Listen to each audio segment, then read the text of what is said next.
वसमत शहर पोलीस ठाण्याचे पोलीस निरीक्षक कुंदनकुमार वाघमारे यांची तडकाफडकी बदली करण्यात आली असून त्यांच्या बदलीचे आदेश पोलीस अधीक्षक श्रीकृष्ण कोकाटे यांनी काढले आहेत। त्यांच्या जागेवर जिल्हा विशेष शाखेतील पोलीस निरीक्षक सुधीर वाघ यांची नियुक्ती केली आहे। वसमत शहर पोलीस ठाण्यातील कर्मचारी विलास मुकाडे यांनी काही दिवसांपूर्वीच पोलीस ठाण्याच्या शस्त्रागारातील पिस्टल आणि 14 काडतुसं चोरून हिंगोलीत आणले। त्यानंतर सासूरवाडीत पत्नी सासू मेहुणा यांच्यावर गोळीबार केला। यामध्ये पत्नी यांचा जागीच मृत्यू झाला, तर सासू आणि मेहुणा यांचा नांदेड येथे उपचार सुरू असताना मृत्यू झाला होता। या प्रकरणी पोलीस कर्मचारी विलास मुकाडे यांच्यावर हिंगोली ग्रामीण पोलीस ठाण्यात खुनाचा गुन्हा दाखल झाला, तर वसमत शहर पोलीस ठाण्यात पिस्टल चोरीचा गुन्हा दाखल झाला।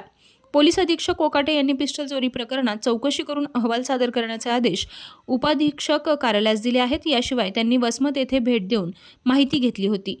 या प्रकरणात वसमतचे पोलीस निरीक्षक कुंदनकुमार वाघमारे यांची विभागीय चौकशी सुरू करण्यात आली आहे। सदर चौकशीमुळे त्यांची जिल्हा विशेष शाखेत तडकाफडकी बदली करण्यात आली असून त्यांच्या जागेवर जिल्हा विशेष शाखेचे पोलीस निरीक्षक सुधीर वाघ यांची नियुक्ती केली आहे। त्यांच्या बदलीचे आदेश पोलीस अधीक्षक कोकाटे यांनी काढले आहेत।